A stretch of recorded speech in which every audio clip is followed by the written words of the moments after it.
Well, hey guys, like Joanne said, we are in this last week of More Than Magic, and I'm honored to be able to join you. What we have kind of been looking at through this series is kind of the why did Jesus perform miracles? Like kind of asking that question, because I think growing up especially, like I kind of always thought this was like God just kind of doing like a God flex, right? Like, hey, look at all the powers I got, these are all the things I can do, and kind of thought it was more just him showing off. And I think when we actually look at it, it's so much more than that. In fact, one of the things that we've kind of looked at the last 2 weeks is that these miracles are actually signs, right? They're kind of revealing something to us. They're kind of pointing to something else. And so last week, Joel said 3 things about these signs, these miracles that they can teach us. The first one is simply this. A sign is not the point, but it points to Jesus, right? It's not just the thing. The miracle isn't the thing, but instead it's actually showing you something about Jesus. It's showing you something of his character. And the second thing we said is that a sign points to what the kingdom of God looks like, kind of the way that God's kingdom is ran, the way his people act. It's kind of showing you this bigger picture of what God is doing in the world. And then the third thing that we learned is that a sign points to our need for Jesus. These miracles show us different aspects of our lives that we need Jesus in. And so we're going to be looking at a different miracle this morning. And as we do, I kind of want to start with this question, asking something as simple as, have you ever been known for something? Or maybe you've been labeled as something, or maybe you've kind of found your identity in something. I think all of us have at different points in our lives. I'm going to share with you I would say this is definitely probably the most embarrassing thing in my life. In my entire life, I'm going to share it to you. This is how we're getting intimate. We're getting close in here today, because this is not something I normally tell people about. It's kind of this is not a humble brag. This is not something I'm bragging about. So when I was younger, my dad is a Marine, so we used to move around every 3 years. And I remember 6th grade, we finally moved. We actually moved to West Middleton, and I went to Western Middle School. I remember, did I just get a boo for Western Middle School? Sorry, Kokomo fans. So I was attending there, and I remember how uncomfortable I felt walking into. I remember every time I was a new kid at a new school, it was always the one thing I dreaded the most was the lunchroom. And I've been told now, like, there's a lot of, science eating, so it doesn't happen as much. But I remember how much I hated walking in the doors of a new school, having to you're literally, there's all of these different groups, all these different people hanging out, and you just have to be like, hi, I'm just going to sit with your friends and now act like I'm your friend now. No, it is so uncomfortable. I hated every moment of it. And that first week, I literally just kept going from different table each time, and I didn't say a word. Because I felt too awkward. I didn't know what to do. And then finally, about week 2, 3, I finally get into this rhythm. I found this group of guys I'm sitting with, still not saying a single thing, but I'm at least like, you know what, I kind of enjoy the conversation that we're having here, right? And then one of the kids, I don't even remember what he was eating, but he had peanut butter on one of the things that he had, and I just said, I love peanut butter. And that was my grand opening statement to get introduced to this new friend group.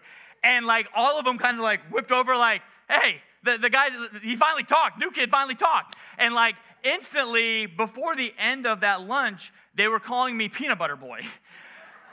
And it just kind of sucked because I started going I don't just love peanut butter. I love it on peanut butter and jelly. I love peanut butter and mustard. I love peanut butter on worms. And just making up all these things. I had never had any of those things, for the record. That sounds disgusting. But literally just going off on just random, they'd be like, hey, would you eat it with this? Would you eat it on that? What about a booger? And I'm like, yeah, of course I would, man. If it's peanut butter covered, I'm in. And I would, no matter what, I was saying it to the point where very quickly, all of the teachers started just going, oh, that's Peanut Butter Boy. They didn't know my name. Even roster, roll call, be like, Peanut Butter Boy, are you here today? Yes. My yearbook is filled. People would start, one kid said, hey, I have this jar of peanut butter for you. So then, of course, I'm just going to take the peanut butter because, I still do like peanut butter. And I put it up in my locker, but then it just emphasizes that people walk by and go, yeah, Peanut Butter Boy's even got peanut butter in his locker. And he, eats it between each class. And so then more people bring you peanut butter. So soon you got, a whole locker of peanut butter. And it's I didn't buy any of these. It's just a weird joke that just kept perpetuating, right? And like the first week, I'm gonna be honest, like I probably kind of enjoyed it. Like I was kind of like, yeah, people know who I am. I'm Peanut Butter Boy. Probably kind of puffed out my chest a little bit. Very quickly, as you can imagine, that name does not last very long for being a cool name.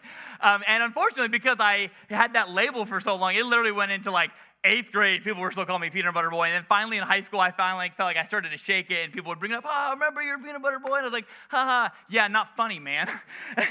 But like I had this label for so long. And some of us, hopefully nobody had the Peanut Butter Boy label. But like we all have different labels on our lives, right? Whether for some of us they're really good ones, right? Ones that you really like. Maybe it's like mom, dad, brother, sister, husband, wife, aunt, uncle. Maybe you're like the crazy uncle. Maybe you're the fun uncle. Maybe you're the uncle they're like, I don't know if he's going to hang out with the kids too much by himself. But wherever you are at, like we all have like these labels that some of us, for the most part, really like those labels. Or maybe it's like an achievement, right? Maybe it's like that thing that you worked really hard for, manager, fill in the blank, whatever it is, and that's like your label, and you were like really proud of it. Or maybe it's even like a thing that you do. Right? Or like a hobby. Like some of you, you're like, like I'm a runner, or like I'm a gardener. I garden things. I think that's what you do as a gardener. Or like one of my favorite things that I think about every time when I think about labels is that there's a whole group of people who are called bronies. If you don't know what this is, these are grown adult men who really love My Little Pony, which is a very small kid show. And they're just like, you know what? We're loud and proud and we love this show. So there's wherever your label is, whether you're proud of it or not, we have some good labels, right? Like we like those good labels. But as you probably already know where I'm going with this, there's also plenty of labels on our lives that we wouldn't be bragging about anytime soon, right? There are labels that we have in our lives that maybe you've never actually called yourself this, but you think it. Or maybe no one else has ever said this about you. Maybe they have. Or maybe this is just one that you've kind of self-imposed on yourself because of maybe some of the pain, maybe some of the hurt that you've experienced, and now you feel like you're kind of broken or you've been rejected and you can't quite be who you were before. Now you're wearing this label, right? Maybe it was something that someone did to you that you just didn't know how to handle. You still haven't really been able to figure out, like, it doesn't seem fair that because of something they did that now you have this label. Or maybe it's even something as simple as something you didn't see coming, right? Like you had like these big grand plans and you never saw that this was going to be a part of it. And now it's kind of labeling you. It's giving you this identity and you never asked for it. Well, the story that we're going to look at today is a guy who's in that similar situation. He has this label. He's been identified by this thing that he wouldn't pick, that he didn't choose. But Jesus is going to kind of completely change and shape his story. So we're going to look at that.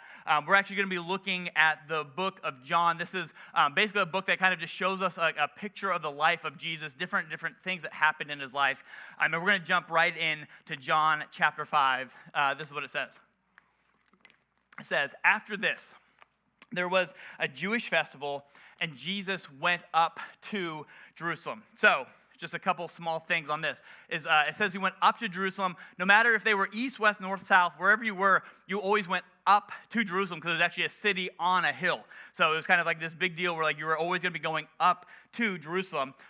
And then especially Jews at the time, they would have actually made 3 pilgrimages a year to Jerusalem for like different big holiday events. We don't know exactly which one this one was, but we know there's 3 different holidays. Pick one. They were probably going there for that. And can I just say, like, this is one of those times I'm really glad we have technology. Because it's kind of like, you know, when you go like Christmas or Thanksgiving, you have to like do your big family road trip. But we get like vans with like TVs so like the kids don't have to keep talking the whole way. No, they are straight up stuck on donkeys the whole way. Well, are we there yet? Are we there yet? No. Glad we got vans. So let's continue. It says, in Jerusalem, near the sheep gate in the north city wall is a pool with the Aramaic name Bethesda. It had 5 covered porches. So there is this thing. Let me throw it up. They've actually found where they think like this location is. Go ahead, throw it up there. There we go. Yeah, they think this is probably about the area that they're talking about in this passage. And what's really important is that it says it was near Sheepgate. And Sheepgate is kind of this important place for us to kind of understand what's really happening here, especially on the day that we're talking about. So during this time, the Passover lambs that people would have been using to celebrate would have only come through Sheepgate. It's like, there's 4 different sides of the city. This is the Sheepgate where all the sheep are going to enter. So for Jewish history, kind of Jewish history 101, one of the big moments in the Jewish story and their history is that that God saved them from being, slaves in Egypt, right? He had this big moment where they sacrificed a sheep, put the blood around their doorposts, and then God passed over their houses, freed them from slavery, right? So to kind of make sure like they forever remembered this incredible moment, every year during the Passover festival, they would, again, kill a sheep, they would eat it, and it would kind of be like this reminder that God showed up in the past, he's going to show up in the future. So when you were showing up, the sheep that you were going to have was going to go through this gate. It's kind of all the sheep. This was like the big sacrifice gate. This is where they're going to come through. And because it's Palm Sunday, the Sunday before Easter, this is actually the time that a lot of scholars think when Jesus entered into the Jerusalem on the last week of his life, they also think he entered through Sheepgate, which would have been a really weird place to come through, but it would have been him kind of showing like, hey, I'm going to be the sacrifice. I'm going to be the sheep. I'm going to be the final Passover. So kind of just fun side facts for you. But let's continue into the passage. It said it had 5 colored porches and a crowd of people who were sick, blind, lame, and paralyzed sat there.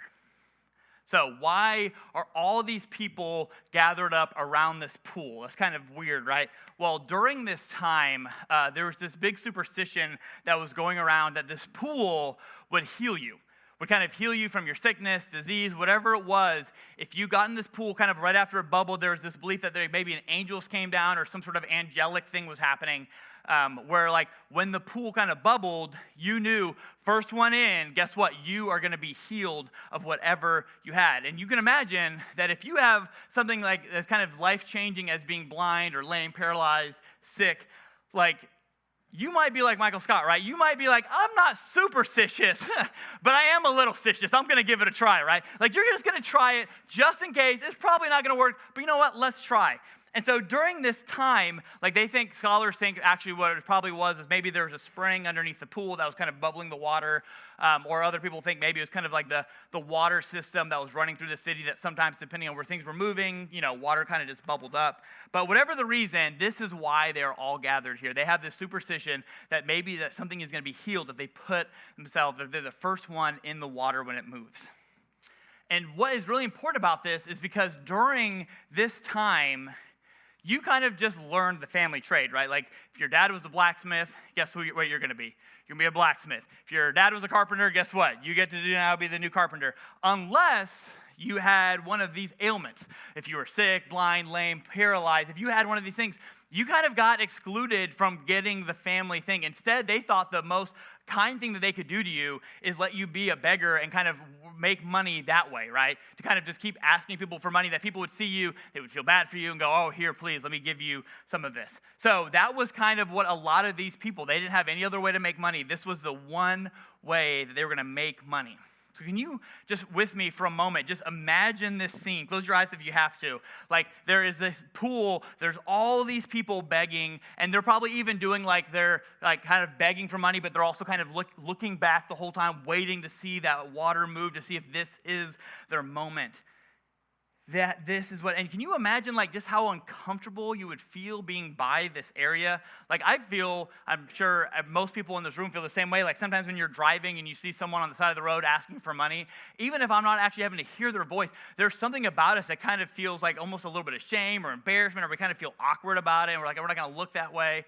And like, can you imagine a whole crowd of people asking for money? Like if I have to imagine that so often, so many people would even try to just avoid even walking down this area because it just feels so uncomfortable. And I think for so many of them, you have to imagine that they would probably feel left out on what God was doing during this time, right? Maybe you're here and you're like, you know what? That's how I feel today. Like maybe you're here and you feel left out because maybe like your girlfriend, your spouse, whoever it is, dragged you here. And you're like, I don't really want to be here, but I'm here because they're making me. And you kind of feel like you're on the outside of even this group right now. Or maybe you're here and you show up every single week. And you think that there is something special that God is doing through the people like maybe on the stage or the people who are serving. And you're like, yeah, but that's them. That's not me. And you maybe feel like you are on the outside of what God is doing. And I'm here to tell you that if that's how you feel, I hope you know that just like this is still a place for people like that, this is also a place for you. This is a place that you can belong, that God can still use you, and He will not leave you out of what He is doing. So these people have been labeled by something that they couldn't control, and something clearly by where they're sitting they wanted to change about themselves, right? And so let's continue in the rest of this passage. It says, a certain man who had been there sick for 38 years, 38 years, that's a long amount of time. When Jesus saw him lying there, knowing that he had already been there a long time, and he asked him, do you want to get well? And I'll be honest, when I first read this, I kind of was a little embarrassed about this question. Like, to me, when I think about Jesus, like one of the things I think I maybe love the most about Jesus is like the way that he has dialogue and conversations with people. So many people come up to him with all these big questions, or like sometimes they're even trying to trick him. And instead of just giving them like an answer, and sometimes he does, but more often it looks like he kind of just gives them like a question. And then like when they wrestle with that question, right, then they kind of feel like, oh, either there's more to this than I thought, or like maybe there's a different answer than, I would have ever thought of on my own if you would have just told me the answer. And so I think Jesus is kind of like this ultimate question asker, and then he asks what feels like a really dumb question, right? Like I can't even imagine going into like a hospital with someone who's been sick for a long time and saying, hey, do you want to get well? Right? Like it feels embarrassing. I wouldn't even do that like even as a joke. It almost feels like a little kid kind of question, right? Like little kids have literally no filter. And like so many times they'll be like, have you been bald your whole life? Or like, hey, why is your stomach so big? Or like high schoolers, middle schoolers, they will roast you over nothing. I wear this black shirt a lot, and they'll be like, you literally wear that same black shirt like every day. That's so lame, bro. And I'm like, all right, that's not even a question. But it feels like that level of a question, right? It almost feels embarrassing. But I think when we really get down to it, what Jesus is saying is so much deeper than maybe we see at first blush. Instead, I think what he's really getting at, and I think this is true for all of us, that sometimes being sick is easier than doing the work to get better. Sometimes it is so much easier to just stick with what you have been doing than to do the work that actually takes to get better, right? And like this is true for big and small things. Like small things, like maybe you're here and like you're like, you know what, I've been out of shape. Been telling myself for years, I got to start working out more. I got to start doing whatever more. And then you just don't do it, right? I've been there so many times because I'm just like, well, you know what? I kind of like just sitting in the chair. Sounds way more fun than going on a run or doing a workout or I'd rather eat a donut rather than a banana or, whatever it looks like. Or maybe like you've been in this season where like your job, it's like you just feel like every single day is exhausting and it beats you down. And maybe instead of actually like doing something about it, trying to talk to your manager, or maybe even looking for a new job, instead you're like, you know what, I'm just going to go home. I'm just going to watch Netflix. Going to kind of just binge watch shows, kind of scroll on social media till like, midnight, 1 o'clock till like, my body is literally just falling asleep and I'm going to do the whole thing tomorrow. That's the way you've learned to cope. Or maybe it's even just as simple as like that one thing that person said years ago, maybe months ago, and you keep just replaying it over in your mind, and you've never even talked to them about it. You've never told them how it made you feel, and instead you kind of just let it keep going because it's easier sometimes to just be sick than to do the work to get better, right? Or sometimes it's bigger things. Sometimes we do this with like, we stay sick and like maybe things that happened to us in our past, like traumas that have happened to us, things that you didn't choose. Or maybe it's like a relationship issue, right? Sometimes we do this with like a relationship that we're in and we just don't want to fix it, and it just feels easier to just sit there and just kind of keep letting it drag on because we know if we have that conversation, if we bring up that topic, all of a sudden it's going to be a long time before it really gets resolved. Or sometimes maybe it's like a family member who hurt you, or maybe a family member who rejected you. And all of a sudden now you're wearing like this label, this name tag of being rejected, that this is the sickness that you're living in, and you'd rather just sit in that rather than do the work, right? All of a sudden this question doesn't seem so dumb anymore, right? Because Jesus is talking to this guy. His pain had become his identity, right? So many people knew him as just the guy who was a beggar, this guy who was sick. And so often this can be our story too, where we have these things that we stay in. We just stay in that sickness. Jesus reaches down and says, hey, do you want to live in this, or do you want freedom? That's what happens next. It says, the sick man, and notice already the label that has been put on him, the sick man answered him, sir, I don't have anyone who can put me in the water when it's stirred up. When I'm trying to get to it, someone else has already gotten in ahead of me. And I think there's a couple of things to make note in this passage I think is really interesting. The first thing is he hits him with a sir, right? Like he doesn't hit him with like Jesus. Like there's a good chance that he maybe doesn't even know who he's really talking to. Like maybe he knows it was Jesus, but maybe because of just his life and having to be a beggar and kind of being on the outside of what God's doing, maybe he has no clue who's even talking to him. He just thinks it's some random person, some random man walking up and talking to him. He says, sir, I don't have anyone to put me in the water. And I think when I was growing up, and most of the time when I hear this passage, it always kind of gets turned into this guy kind of coming up with an excuse, right? Like, oh, he's just coming up with an excuse. Like, he won't help himself. Like, sir, I don't have anyone to put me in the water when it's stirred up. Like, he's just literally not trying. He doesn't want to help himself. And then this week, as I was looking at this passage, I've actually heard a different way to kind of understand this that I think, at least for me, kind of connects a lot more, especially if he doesn't know that this is Jesus. Like, there's a good chance that maybe he's just kind of saying, like, his rehearsed answer, right? Like, he's been asked this so many times. He's been here for 38 years by this pool. And there's probably a good chance that people have asked him before, like, why are you here? Why are you sitting here? Kids walking up down the street. Hey, why are you here, man? You know, all those things. And instead of this being him making an excuse, maybe he's just going through I don't have anyone who can put me in the water when it's stirred up. When I'm trying to get to it, someone else has gotten in ahead of me. Like, kind of just going through, like, his rehearse, like, this is what I say to everyone kind of speech. But then Jesus kind of does this life-changing moment. Let's check it out. It says, Jesus said to him, get up, pick up your mat, and walk. Immediately the man, you notice, all of a sudden, he's not the sick man. All of a sudden, his label has already been changed. The man was well, and he picked up his mat and walked. What I love about this, what I think is so good, is that this isn't a miracle that Jesus just does and like it just instantly heals everything, right? Like, this guy has to participate in it. He has to get up, pick up his mat, and walk. There's 3 different things that he is joining in that Jesus has asked him to do. And for me, at least, whenever I hear this, I always think, like, what if he didn't get up? Right? Like, what if he would have just stayed down? What if he's just like, yeah, you're just trying to make fun of me. You're just trying to make fun of, like, the way that I am right now. You're just trying to make it so everyone else laughs at me right now. What if he didn't believe what Jesus was asking him to do? But instead, he has this life-changing moment that this man was getting to join in on what God was doing in the world. He got to join in on his own healing.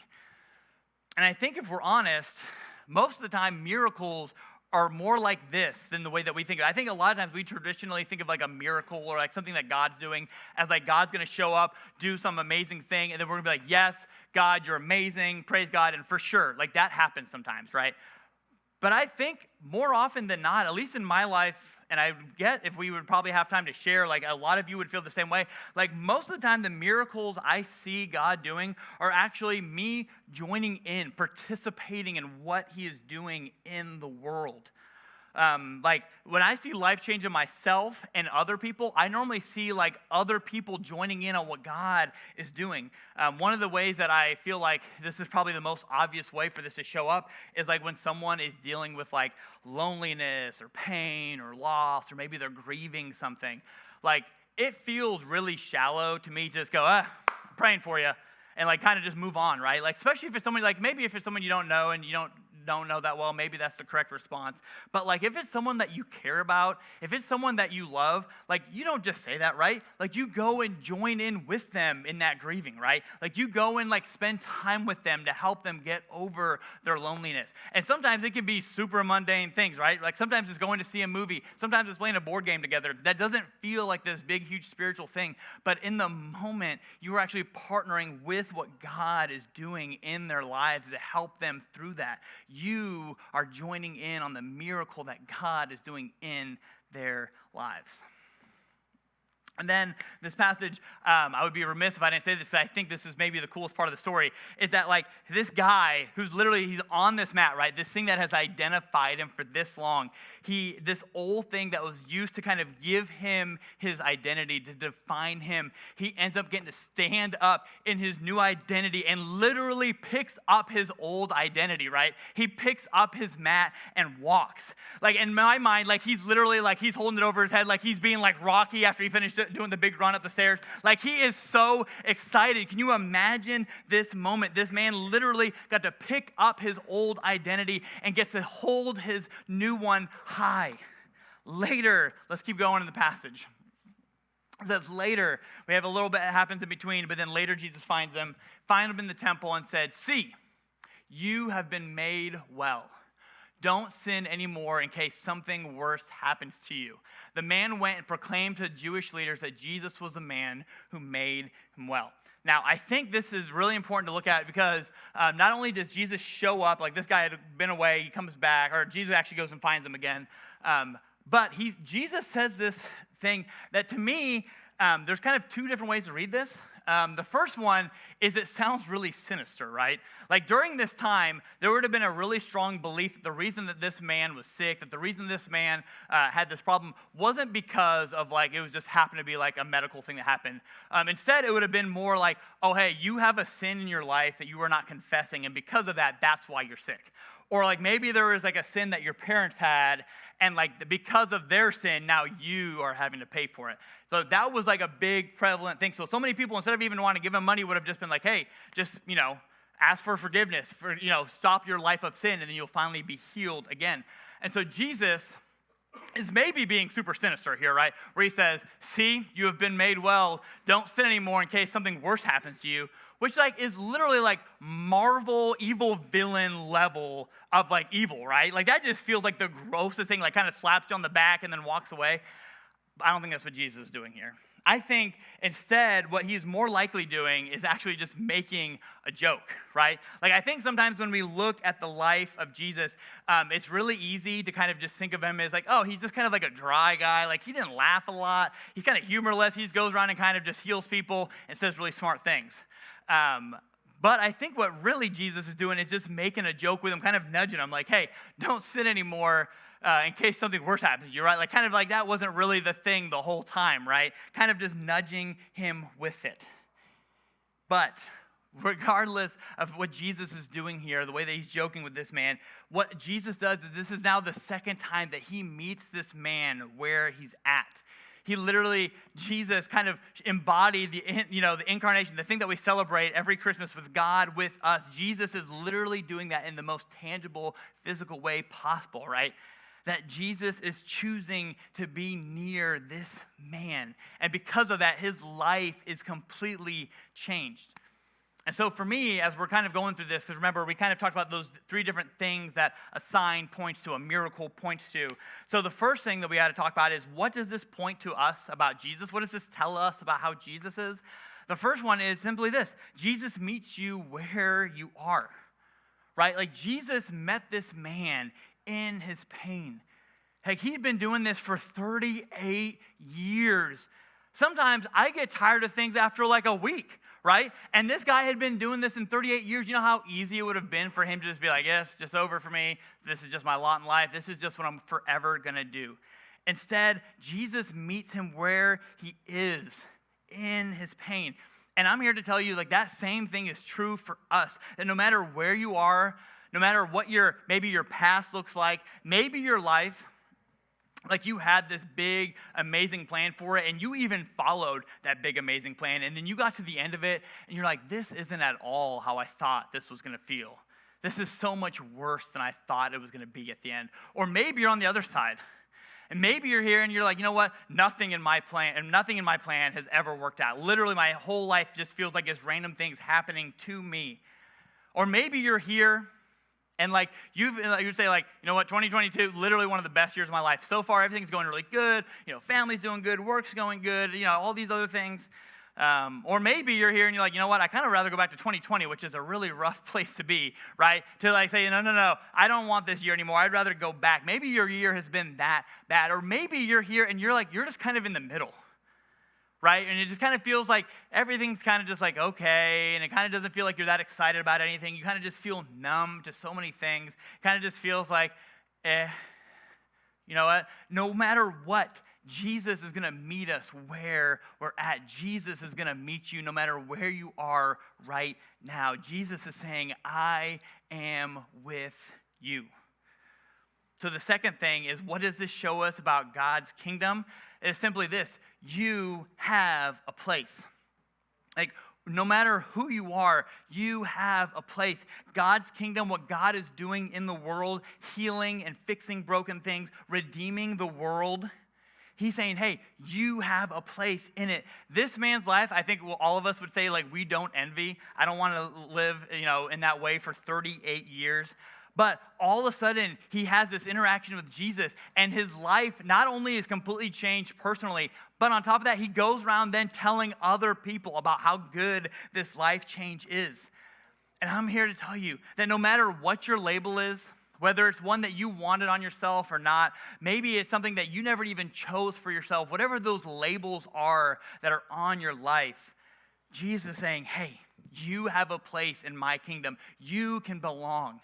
I love you. There is still work to do. He's literally like grabbing a shovel going, here, I want you to join in with me on what I am doing. You can be a part of this. You have a place. And I think the last thing I think is so important and kind of goes back to that question that I think for all of us, something that we need to ask ourselves is, do you want to get well? Like, where in your life is that thing that you are stuck? And ask yourself, do you really want to get well? Or do you just kind of want to stay sick and keep doing the same thing that you have been doing over and over because it feels so much easier? You kind of already learned all your coping mechanisms for that. Or are you going to partner with God and join in on the work that He is doing in you so that you can continue to actually be healthy instead of staying sick? And sometimes that might look like, I'm just throwing out some options. Maybe that looks like counseling. Maybe there's that trauma that has literally been holding you back, keeping you sick your whole life. And maybe your first step is, you know what, I'm just going to finally get into counseling. For the record, I think that's one of those things that is less of a stigma now than it ever used to be. But I fully believe that counseling is for everybody. All the time. I think it's just one of those things that is really healthy to help you work through things. So maybe for you, that's the way that you're going to help kind of get yourself from being sick to getting healthy. Maybe that counseling is that first step. Or maybe it's just that hard conversation, right? With that person that as soon as I said that, you already I was hoping he wasn't going to say the hard conversation part, right? Because you already know this was that conversation you should have had months ago, and you've just been letting it drag on. Maybe it's that hard conversation you have to have with that person. Maybe that's where you're going to partner in for the miracle to heal yourself. Or maybe it's as simple as you've just gotten into a rut, right? You've just had this routine that you've done where you go to work, you come home, you take care of the kids, or maybe you do whatever things, you do the chores, and then you just go back to work, right? And it's just repeat over and over, and you've just been stuck in this routine. Maybe for you, you need to break that routine so that you can finally get well and get the help that you need. And can you imagine how much differently life would be if we really believed this and lived it out? What we really see in this miracle, in this sign, is that we have a creator God who loves us. And He doesn't just love us, He likes us, right?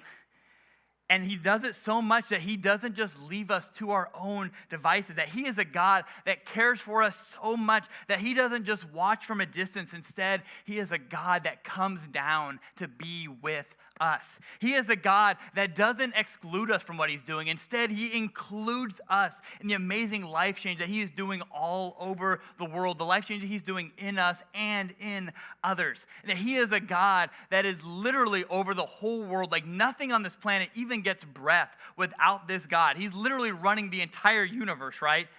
But he still knows us so intimately and so personally that he cares about if we are sick, if we are well. He wants to help us with our personal struggles.